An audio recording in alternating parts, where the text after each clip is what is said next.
ഓർമ്മച്ചപ്പിലേക്ക് സ്വാഗതം. ഓർമ്മച്ചപ്പിൽ ഓർമ്മപ്പെടുത്തുന്നത്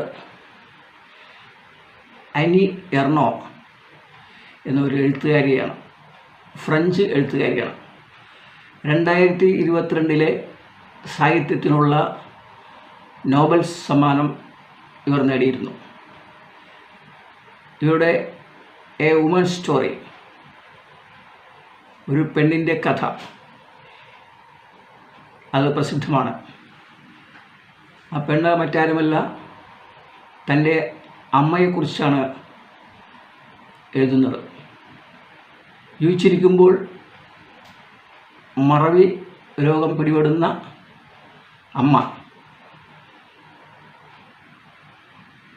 അമ്മയെ തൻ്റെ ജീവിതത്തിലേക്ക് തിരിച്ചു കൊണ്ടുവരാൻ വേണ്ടി അവർ കഥ എഴുതുകയാണ്.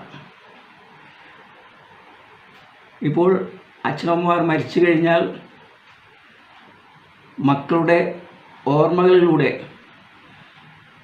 അച്ഛനമ്മമാർക്ക് പുനർജനികൾ കിട്ടുകയാണ്. കാരണം അവരുടെ എഴുത്തിലൂടെ ഏതോ ഒരു ലോകത്തു നിന്ന് ഭൂമിയിലേക്ക് കൊണ്ടുവരികയാണ് തങ്ങളുടെ എഴുത്തിലൂടെ. അങ്ങനെ വളരെ വികാര തീവ്രമായിട്ടുള്ള ഒരു രചനയാണ് എ വുമൺ സ്റ്റോറിയിൽ അനി എർണോ വരച്ച് കാട്ടുന്നത്. കാരണം